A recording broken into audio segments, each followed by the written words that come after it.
Hello everyone. आज हम लोग बायोलॉजी का क्लास लेने वाले मॉड्यूल नंबर 2 का लेक्चर नंबर 2। आई होप पीछे के जितने लेक्चर होंगे आई होप कवर कर चुके होंगे आप। आपको मज़ा भी आ रहा होगा पढ़ने में। तो आज जो कल बताए थे लेक्चर नंबर 1 में बताए थे आपको कुछ बेसिक चीज़ें बताई गई थी। आई होप उसका भी क्लास आप देख कर आए होंगे। इंट्रोडक्शन बताया गया था कि क्लासिफिकेशन हम लोग क्यों करते हैं, कैसे करते हैं। तो कल बताया गया था कि उसके स्ट्रक्चरल बिहेवियर पे, उसके रहन सहन के, उसके क्या कार्य हैं, फंक्शन हैं, उन उसके अकॉर्डिंग उसका क्या किए थे हम लोग, क्लासिफिकेशन देखे थे। ठीक है। तो उससे जब आगे बढ़ते हैं तो अपना जो सेल के बारे में आता है, और सेल के बारे में आपको लेक्चर मॉड्यूल नंबर फर्स्ट का लेक्चर नंबर फर्स्ट में ही बताए थे कि सेल क्या होता है। तो आज भी थोड़ा सा बोल देते हैं। उससे आगे बढ़ने से पहले जो सेल का टॉपिक है, उसके आगे बढ़ने से पहले सेल के बारे में सुन लीजिएगा कि structural and functional unit of all living cells. जो जैसे मान लीजिए कोई बिल्डिंग है, मैकेनिकल से होंगे तो अपना कोई कोई भी इंस्ट्रूमेंट ले लीजिए। ठीक है। तो उसका जो बेसिक स्ट्रक्चर होता है, जैसे घर के लिए क्या है, नीचे फाउंडेशन होता है, जब तक फाउंडेशन नहीं बनेगा तो घर नहीं बनेगा। उसी टाइप से एक सेल क्या है, फंडामेंटल यूनिट्स है। और इसका सबसे पहले जो ऑब्जर्व किए थे वो रॉबर्ट हुक थे। ठीक है। और उस टाइम आपको यूनिसेलुलर जो एक सेल से बना होता है, मल्टी सेलुलर जो एक से अधिक सेल से बना होता है, प्रोकैरियोटिक यूकैरियोटिक के बारे में भी बताया गया था। तो आई होप पीछे लेक्चर देखे होंगे तो आपको क्लियर होगा। उससे बाबू आगे बढ़ते हैं थोड़ा सा। तो सेल मेम्ब्रेन आता है। ठीक है। सेल मेम्ब्रेन आपका टॉपिक को बहुत ही जीरो लेवल से लेकर चला जा रहा है ताकि आपका सेमेस्टर बढ़िया से क्लियर हो। आई होप सेशन अच्छा लग रहा होगा आपको। तो वहाँ पे आता है एक सेल मेम्ब्रेन आता है। सेल मेम्ब्रेन जो है, जिसको हम लोग कोशिका झिल्ली के नाम से जानते हैं। हिंदी वाले के लिए बता देते हैं क्योंकि उनको पहली बार नाम सुने हुए रहते हैं लेकिन उनको समझ में नहीं आता है कि किसका टॉपिक चल रहा है। तो आपका सेल मेम्ब्रेन यानी कोशिका झिल्ली, जो mainly compose of lipids and protein का बना होता है। लिपिड्स एंड प्रोटीन मिलकर बना होता है। इसमें प्रोटीन एवं कार्बोहाइड्रेट भी पाए जाते हैं। जो प्रोटीन और लिपिड्स यहाँ पे दिख रहा होगा। ठीक है। आपको पढ़ने के लिए बताया गया था ना कि हम लोग बायोलॉजी को कैसे पढ़ेंगे। आप एक छोटा सा कॉपी रखेंगे, उसमें आपको जो यहाँ पे कुछ एक्स्ट्रा चीज़ें बताई जाएगी उसको आप साथ में नोट करते चलेंगे। ठीक है। तो क्योंकि यहाँ पे आपको बाबू ओवर व्यू लेना है आपको। 10 मॉड्यूल है उसमें। 10 का भी A B करके है, तो उतना लिखना संभव नहीं है। ठीक है। उसको शॉर्ट फॉर्म में ही आपको दिया जाएगा। ठीक है। क्योंकि आपको 8 सब्जेक्ट है प्लस इंट्रोडक्शन में 18 सब्जेक्ट है, तो उतना का नोट्स बनाना संभव नहीं है बाबू। और आपको भी बोलते हैं कि आपका जो ब्रांच पेपर है उस पर फोकस कीजिए, बस इसको ओवरव्यू पढ़िए काफ़ी है। तो यहाँ पे जो प्रोटीन और लिपिड्स होते हैं ये अलग अलग रेशियो में होते हैं। जो रेशियो इसका प्रोटीन का होता है वो 52% होता है, और लिपिड जो होता है 40% होता है। बाकी 8% अदर थिंग्स होते हैं, अदर चीज़ें होते हैं। तो ये आपका क्या है, इसका रेशियो बना रहता है प्रोटीन एंड लिपिड्स का। Major lipids are phospholipids and arranged in bilayer. जो इसका जो डिस्कवर किए थे, एक सेकेंड, हाँ, सेल मेम्ब्रेन का जो डेवलप्ड सैंपल लिया था या डिस्कवर किए थे 1972 में किया गया था। ठीक है। और जो इस टाइप का इसका जो डिस्कवर किए थे यानी साइंटिस्ट, और जो ईयर्स है उसको नोट करते चलिएगा, क्योंकि आप जब कॉम्पिटिटिव एग्जाम देने जाइएगा ना तो यही सब क्वेश्चन बनेगा। ऐसा नहीं बनेगा वहाँ पे नहीं लिखा रहेगा कि सेल मेम्ब्रेन क्या है। ये सब यही सब क्वेश्चन बनेगा, किसने खोज किया, कब किया। इतना से ज़्यादा आपका क्वेश्चन वहाँ पे कुछ भी नहीं बनने वाला है। तो इसका अगर जो खोज किए थे, डिस्कवर किए थे, वो सिंगर और निकोलसन थे। 1972 में इसका डिस्कवर हुआ था। ठीक है। और इसको अगर हम बोल सकते तो ये किस मॉडल पे बेस्ड था, तो फ्लूइड मोजाइक मॉडल कहते हैं, इसी मॉडल को कहते हैं। यानी जो सेल मेम्ब्रेन का डेवलप्ड सैंपल 1972 में सिंगर व निकोसन द्वारा जो प्रदान किया गया था, उसे ही हम लोग फ्लूइड फ्लूइड मोजाइक मॉडल के नाम से जानते हैं। ठीक है। तो इसको भी नोट कर लीजिएगा। बायोलॉजी हम ऐसा ही पढ़ाएंगे, पहले बता दे रहे हैं बाबू। फर्स्ट यूनिट में थ्योरी लिख के पढ़ा दिए, काफ़ी है। यहाँ पे लिखा रहेगा, ऐसा नहीं कि यहाँ पे नहीं लिखा रहेगा, यहाँ भी पॉइंट लिखा रहेगा। तो जो पढ़ाते टाइम बोला जाएगा, देखिए बोलना आसान होता है, लिखना बहुत टफ होता है। आप बायोलॉजी क्योंकि ये कोर सब्जेक्ट होता है ना अपना, मतलब कि जैसे ब्रांच पेपर होता तो हम आपको लिख के देते, लेकिन यहाँ भी लिखा हुआ है, तो थोड़ा सा शॉर्ट फॉर्म में लिखे हैं, ठीक है। शॉर्ट फॉर्म में लिखा हुआ है, तो आप यहाँ से आप खुद लिख सकते। आपके पास हमको क्या है कि फर्स्ट वाला को भी पढ़ाना है, सेकेंड सेमेस्टर को, थर्ड सेमेस्टर को, फिर खुद का भी ये तैयारी करना होता है, ठीक है। तो इतना आप लिख सकते अगर आपको टाइम है तो क्या बता रहे थे यहाँ पे आपको, जो ये मॉडल बेस्ड है उसको हम लोग क्या बोलते हैं, फ्लूइड मोजाइक मॉडल्स पे बेस्ड है था ये। जो अगर हम, अच्छा अब यहाँ से आप क्वेश्चन एराइज कर रहे होंगे कि फ्लूइड मोजाइक मॉडल क्या है सर। तो फ्लूइड मोजाइक मॉडल के अनुसार जो लिपिड है ना, एक सेमी लिक्विड के कारण फ्लूइड के अंदर प्रोटीन लैटरल मोशन करता है ना। तो according to this lipid has quasi fluid nature, cell membrane selectively permeable होता है, सेल मेम्ब्रेन अलाउ जो होता है osmosis passive and transport active transport molecules. तो इतने पॉइंट आपके सेल मेम्ब्रेन के बारे में यानी कोशिका झिल्ली के बारे में हुआ, ठीक है। तो आई होप समझ आया होगा, ठीक है। इतना से ज़्यादा जानना भी नहीं और है भी नहीं। सेल वाल, उसके आगे आते हैं, बढ़ते हैं, तो सेल वाल मिलता है जिसको हम लोग कोशिका भित्ति के नाम से जानते हैं। कोशिका भित्ति, ठीक है। कोशिका भित्ति, आह, कोशिका भित्ति क्या है बाबू? जो एल्गी एंड प्लांट के प्रोटोप्लाज्म मेंबर के बाहर जो पाए जाते हैं रिजिड लेयर, उसी को हम लोग सेल वॉल कहते हैं। एल्गी एंड प्लांट के प्रोटोप्लाज्म मेंबर के मेम्ब्रेन के बाहर जो पाया जाता है रिजिड लेयर होता है, उसको हम लोग क्या बोलते हैं, सेल मेम्ब्रेन बोलते हैं। और जो यहाँ पे एल्गी होता है, लिख लिख लीजिएगा, यहाँ पे ऐसे लिखा हुआ है, एल्गी सेल जो होता है सेलुलोज गेल्केटोज मैनमास CO3 से बना होता है, ठीक है। और यहाँ पे एल्गी के बारे में लिखा, प्लांट के बारे में नहीं लिखा होता। प्लांट के बारे में यहाँ लिख देते हैं। प्लांट के बारे में अगर बोले, जो प्लांट सेल वॉल होता है वो किससे बना होता है, तो सेलुलोज से बना होता है। सेलुलोज स्पेलिंग देख लीजिएगा, ठीक है। सेलुलोज, हेमोसेलुलोज, हेमोसेलुलोज व प्रोटीन से मिलकर बना होता है, ठीक है। प्लांट सेल प्रोटीन, तो प्रोटीन सेलुलोज हेमोसेलुलोज से मिलकर प्लांट सेल बना होता है। सेलुलोज ग्लूकोटोस मैनेमास एंड CaCO3 से मिलकर एल्गी सेल वाल बना होता है, ठीक है। और ये क्या करता है, इसका जो फंक्शन होता है, मैकेनिकल डैमेज से बचाता है और इन्फेक्शन से भी बचाता है। आह, थोड़ा सा तबीयत खराब लग रहा है, कोई नहीं, हम सेशन खींचेंगे सही से, ठीक है। आपको टेंशन नहीं लेना। क्या बोल रहे थे बाबू यहाँ पे, कि आपका जो जो ये सेप है, मतलब सेल वाल है, वो क्या करता है, मैकेनिकल डैमेज से बचाता है और इन्फेक्शन से भी साथ में साथ बचाता है। मतलब इन्फेक्शन और मैकेनिकल डैमेज से बचाता है। सेल को एक दूसरे, सेल जो होता है वो एक दूसरे को जोड़ता भी है। सेल वॉल जो होता है एक दूसरे सेल को जोड़ता है, यानी आपको एक तरह से बोले तो रिजिडिटी प्रदान करता है, मतलब उसको शेप देने का काम करता है। कौन? Cell wall. किसको? सेल को, ठीक है। सेल को एक रिजिडिटी यानी बोले उसका शेप देने का काम करता है। सेल वाल प्रोटेक्ट करता है ताकि कोई उसमें मैकेनिकल डैमेज ना हो, इन्फेक्शन ना हो, ठीक है।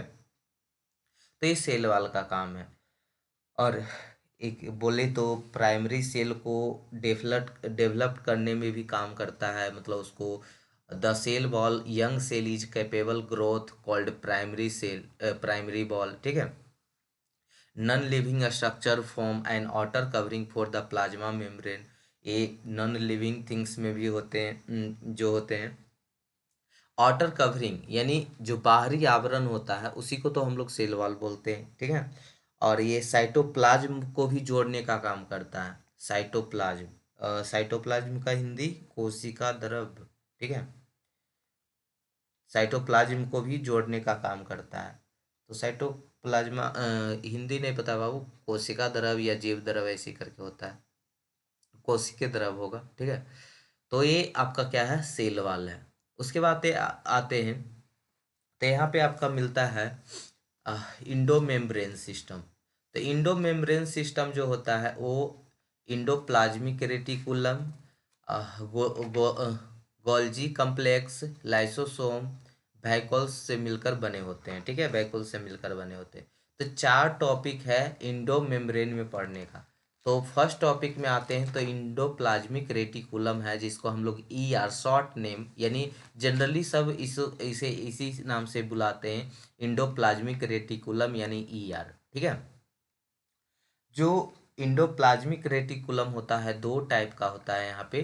फर्स्ट जो होता है रफ इंडोप्लाज्मिक रेटिकुलम होता है, रफ इंडोप्लाज्मिक रेटिकुलम होता है। और दूसरा जो होता है यहाँ पे आपका वो स्मूथ स्मूथ इंडोप्लाज्मिक रेटिकुलम होता है, ठीक है। तो ये 2 तरह से होते हैं, endoplasmic reticulum, rough endoplasmic reticulum, और स्मूथ इंडोप्लाज्मिक रेटिकुलम। जो रफ इंडोप्लाज्मिक रेटिकुलम होते हैं, उसमें ribosome are connected to the membrane of this organelles. और अगर हम इसे स्मूथ के लिए बोले तो ribosome are not found there membrane. यहाँ पे राइसोसोम पाए नहीं जाते हैं, यहाँ पे होते हैं, ठीक है, उसके उसमें कनेक्टेड होते हैं उसके ऑर्गेनल में। जो यहाँ पे इसका खोज किया था, इसका लिख लीजिएगा ये सब चीज़ बाबू, क्योंकि आपको पहले ही, अब कितना बार एक ही चीज़ को बोले, आप वो फ्री हैं, मतलब फ्री तो नहीं होंगे, आप भी तो पढ़ ही रहे होंगे, लेकिन आपको कम सब्जेक्ट है, तो आप इसको लिख सकते हैं, जो अभी बोल रहे हैं तो आप पॉज कर कर के लिख सकते हैं। तो इसका जो खोज किया था 1945 में पॉटर ने किया था, ठीक है, KR पॉटर ने 1945। हम लोग जब कॉम्पिटेटिव एग्जाम देते देते हैं तो वहाँ पे ये सब क्वेश्चन पूछा जाता है, तो इसलिए आपको बता दे रहे हैं, ताकि आप इसे नोट करें, आपको भी याद हो, आप भी कभी कॉम्पिटेटिव एग्जाम कोई भी एग्जाम दे तो वहाँ पे पूछा जाए तो आप भी बताएं उसको। तो 1945 में, और KR पॉटर ने किया था, ठीक है, KR पॉटर ने। जो साइटोप्लाज्म होते हैं वो डुअल, जो साइटोप्लाज्म के मैट्रिक्स में डुअल मेम्ब्रेन होता है, यानी उसको बोले तो ट्यूबुलर स्ट्रक्चर से बने होता है, फ्लैट डक्ट्स का जाल फैला होता है, उसे ही इंडोप्लाज्मिक रेटिकुलम कहते हैं।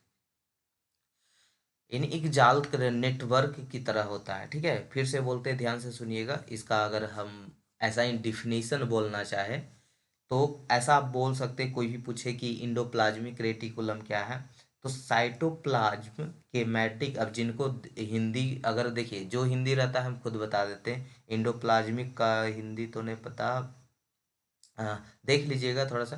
तो साइटोप्लाज्म के मैट्रिक्स में डुअल मेम्ब्रेन होता है, यानी ट्यूबुलर स्ट्रक्चर से बना एक फ्लैट डेक्स होता है, यानी जाल फैला हुआ होता है, उसे ही हम लोग इंडोप्लाज्मिक रेटिकुलम कहते हैं। तो network of tubular structure scattered in the cytoplasm, ठीक है, इसको शॉर्ट में डिफिनीशन बोल दिए, यहाँ पे लिख दिए, ठीक है। और ER have ribosome on their surface called rough endoplasmic reticulum, और एक होता है स्मूथ, ठीक है। तो जो रफ होता है उसमें जो राइसोसोम कनेक्टेड होते हैं, और स्मूथ होते हैं उसमें राइसोसोम नहीं होते हैं। तो यहाँ पे आप नोट कर लीजिएगा इसी तरह से लिख के, और रफ के जगह स्मूथ करके, और राइबोसोम आर नॉट फाउंड ऐसा करके जोड़ लीजिएगा। ER engaged in the protein synthesis and secretion. ER ratio, sorry, ER also site for lipid synthesis, ठीक है। अब आता है नेक्स्ट, जो है आपका गोल्जी बॉडी, ठीक है, यानी गोल्जी कॉम्प्लेक्स के यहाँ नाम से ऐसे हम लोग इसको गोल्जी बॉडी बोलते हैं, ठीक है, गोल्जी बॉडी। तो यहाँ दूसरा नाम लिख लीजिएगा इसका। जो गोल्जी बॉडी है, यानी ये एक साइंटिस्ट थे, कैमिलियो गोल्जी, ठीक है, कैमिलियो गोल्जी एक साइंटिस्ट थे, जिन्होंने ये डिस्कवर्ड किया था। ये यहाँ पे तीन का नाम लिखा हुआ है, डेट लिख देते हैं। तो डेट था 1898 में।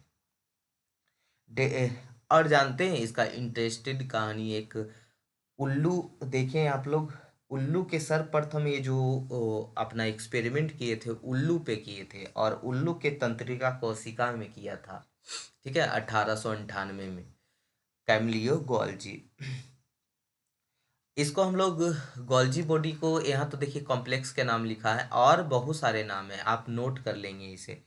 जो है गोल्जी बॉडी है, गोल्जी बॉडीज एक हुआ, गोल्जी गोल्जी अपरेटर्स के भी नाम से जानते हैं इसको, ठीक है, अपरेटर्स के भी नाम से जानते हैं।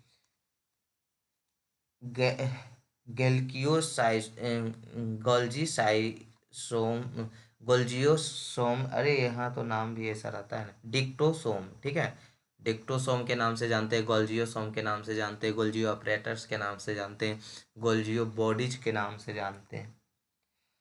ये सभी यूकैरियोटिक पढ़े थे ना आप, ये सभी यूकैरियोटिक कोशिका में पाया जाता है, सभी यूकैरियोटिक सेल में पाया जाता है गोल्जी बॉडी। लेकिन ब्रायोफाइटा और टेरिडोफाइटा में जनरली नहीं पाया जाता है। अगर मैमल्स की बात करें तो आरबीसी और स्पर्म में भी नहीं पाया जाता है, ठीक है। तो ऑल अबाउट गोल्जी बॉडीज के बारे में आपको बता दिए, यहाँ से आप पढ़ भी सकते हैं यहाँ पे। और इसको अगर बोले, पूछा जाए आपसे कि गोल्जी बॉडी जो है यूकैरियोटिक और प्रोकैरियोटिक में पाया जाता है, किस में पाया जाता है, तो बोलेंगे यूकैरियोटिक में पाया जाता है, प्रोकैरियोटिक्स बॉडीज में नहीं पाया जाता है, ठीक है, गोल्जी बॉडी या गोल्जी कम्प्लेक्स। तो ये फ्लैट डिस्क शेप्ड का स्ट्रक्चर होता है न्यूक्लियस के पास, perform function packaging of material to be delivered, ठीक है। तो इम्पोर्टेंट साइट है इसका formation of glycoprotein and glycolipids का, ठीक है। अब आते हैं लाइसोसोम के बारे में। तो इसका जो this is covered by membrane, और इसका जो डिस्कवर्ड किया था, तो यहाँ पे लिख लीजिएगा, कॉपी अगर नोट्स मिला होगा तो, नहीं लिखे होंगे तो हाँ लिख लीजिएगा, छोटा है, डी डूबे था, डी दुबे, दुबे, ठीक है, इनका जो खोज करने वाले थे डी दुबे थे। सुसाइटल बैग ऑफ सेल के नाम से जाना जाता है, यानी आत्महत्या की थैली, ऐसा क्वेश्चन आया था एक बार, हम एसएससी जेईई देने गए थे ना, शायद 2019 20 वाला, नहीं 19 वाला ही दिए थे, 19 में नहीं 20 में ही दिए थे, ठीक है। तो 20 वाला में एसएससी जेईई में आया था कि वही सुसाइडल बैग ऑफ सेल किसे कहते हैं, तो लाइसोसोम को कहते हैं, आत्महत्या की थैली। ये क्या करता है, capable of digest carbohydrate protein lipids nucleus acid, ठीक है, ये डाइजेस्ट का करने की क्षमता रखता है, कार्बोहाइड्रेट को, प्रोटीन को, लिपिड्स को, न्यूक्लियस एसिड को, ठीक है, लाइसोसोम। आइए, मेरे ख्याल से उनको थोड़ा सा दिक्कत हो रहा होगा जो हिंदी मतलब बिहार बोर्ड से होंगे, उनको थोड़ा सा ये समझने में दिक्कत हो रहा होगा, इसलिए दिक्कत हो रहा होगा कि वो हिंदी में पढ़े होंगे। इसका जस्ट अपोजिट, एक तो 10th के बाद कभी पढ़े भी नहीं होंगे, 10th में पढ़े भी होंगे तो बिहार बोर्ड से पढ़े होंगे, तो उनको नाम थोड़ा सा सुनकर अजीब लग रहा होगा और उनको समझ में भी नहीं आ रहा होगा। तो आप ऐसा कर सकते हैं कि पहले नोट्स बना लीजिए, सब जगह जो आपको इंग्लिश का वर्ड पता नहीं है उसको पहले हिंदी में लिख लीजिए, साथ में इंग्लिश का भी लिखिए, क्योंकि लिखना तो बाबू आपको इंग्लिश में ही है, तो पहले उसका हिंदी लिख लीजिए, उसके बाद इस क्लास को देखिए, आपको समझ में आ जाएगा। अच्छा, उसके बाद आते हैं बैकुल्स में। बैकुल्स बाई नहीं होता है, भी होता है, ठीक है, बैकुल्स भी ही है, वैसे करके नीचे पेन खिंचा गया होगा तो अलग बात है, ठीक है, बैकुल्स। तो बैकुल्स अगर हिंदी में बोले तो इसका हमको पता है, हम बता देते हैं, रसधानी होता है, ठीक है, रसधानी होता है।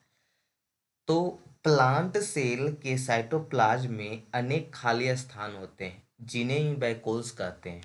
ध्यान से सुनिएगा, प्लांट सेल के साइटोप्लाज्म में अनेक खाली स्थान होते हैं, जिन्हें ही हम लोग वैक्यूल्स कहते हैं, रसधानी कहते हैं।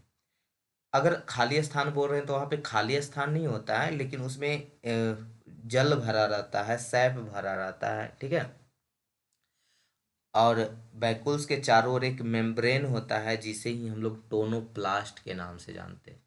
तो membrane bound organelles found in cytoplasm, it contains water, sap, excretory materials आ रहे हैं यहाँ पे, ठीक है। और it is bounded by membrane called tonoplast, ठीक है। वैक्यूल्स के जो बॉन्डेड होते हैं, ठीक है, उसको हम लोग टोनोप्लास्ट कहते हैं। वैक्यूल्स के चारों ओर एक मेम्ब्रेन होता है, बॉन्ड होता है, मेम्ब्रेन बॉन्डेड होता है चारों ओर से, जो एक मेम्ब्रेन होता है उसी को हम लोग क्या बोलते हैं, मेम्ब्रेन मतलब झिल्ली, ठीक है, चारों ओर उसके जो झिल्ली होता है उसी को हम लोग क्या कहते हैं, टोनोप्लास्ट कहते हैं, टोनोप्लास्ट, ठीक है। तो वैक्यूल्स के बारे में हो गया बाबू। अब माइटोकॉन्ड्रिया, तो ऐसा करते हैं आज, अब लगता है ज़्यादा पार नहीं लगेगा, थोड़ा तबीयत खराब है आपका। लगभग 18 दिन हुआ होगा आपका, 104 वीडियो अपलोड कर दिए, ठीक है। तो दिन रात इस पे समझिए कि आप ही लोग पे लगे हुए हैं। तो थोड़ा सा अब जाकर, उतना दिन से तो कुछ नहीं मालूम हुआ, अब थोड़ा जाकर दिक्कत हो रहा है। कोई नहीं, आपको सिलेबस ख़त्म कर कर ही छोड़ेंगे। जिस दिन ख़त्म, कहीं गए हैं नहीं, वो जिस दिन से स्टार्ट किए कहीं गए हैं नहीं। सबसे पहला काम करेंगे, सबसे पहला सिलेबस ख़त्म करेंगे, उसके बाद 15-20 दिन के कहीं टूर पे निकलेंगे, घूम घाम कर आएंगे। तब आपका नेक्स्ट सेमेस्टर के लिए, जैसे आप अभी थर्ड सेमेस्टर में होंगे, तो आपके फोर्थ सेमेस्टर के लिए वीडियो आपको फोर्थ सेमेस्टर में जाने से पहले आपको अपलोड कर देंगे, ताकि इस बार थोड़ा आपको दिक्कत हो रहा होगा, जो पढ़ लिए होंगे तो उनको वेट करना पड़ता होगा। तो ऐसे तो हमको नहीं लगता है कि कोई पढ़ लिए होंगे जितना अपलोड किए, लेकिन फिर भी तो अगले सेमेस्टर में आपको जाने से पहले आपको सारा वीडियो मिल जाएगा, ठीक है। थैंक यू सो मच यहाँ तक बने रहने के लिए, साथ देने के लिए, ठीक है। ठीक है बाबू।